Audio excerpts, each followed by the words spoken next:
గత కొన్నేళ్లుగా టాలీవుడ్లో ఒక విచిత్రమైన ట్రెండ్ కంటిన్యూ అవుతోంది.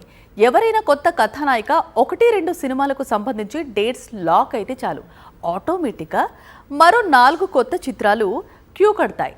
ఇండస్ట్రీ అంతా ఆ హీరోయిన్ పేరే వినిపిస్తోంది.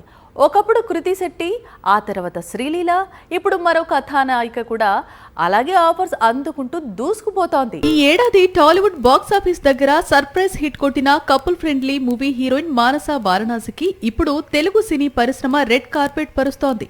ఇప్పటికే సాయిధరం తేజ్ హీరోగా కా మూవీ డైరెక్టర్స్ తెరకెక్కించే కొత్త చిత్రంలో నటించబోతోంది అనే ప్రచారం సాగుతోంది. ముందు కపుల్ ఫ్రెండ్లీ విజయం, తర్వాత పెద్దిలో స్పెషల్ ఆఫర్ అంటూ ప్రచారం.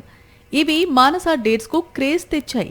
పెద్దిలో స్పెషల్ సాంగ్ మిస్ అయినా మెగా రూమర్ మాత్రం ఈ హీరోయిన్ కు బాగానే కలిసొచ్చింది. త్రీను వైట్ల దర్శకత్వంలో శర్వానంద్ నటించబోతున్న కొత్త చిత్రంలోనూ మానసను హీరోయిన్ గా ఎంపిక చెయ్యాలనుకుంటున్నారనే ప్రచారం సాగుతోంది.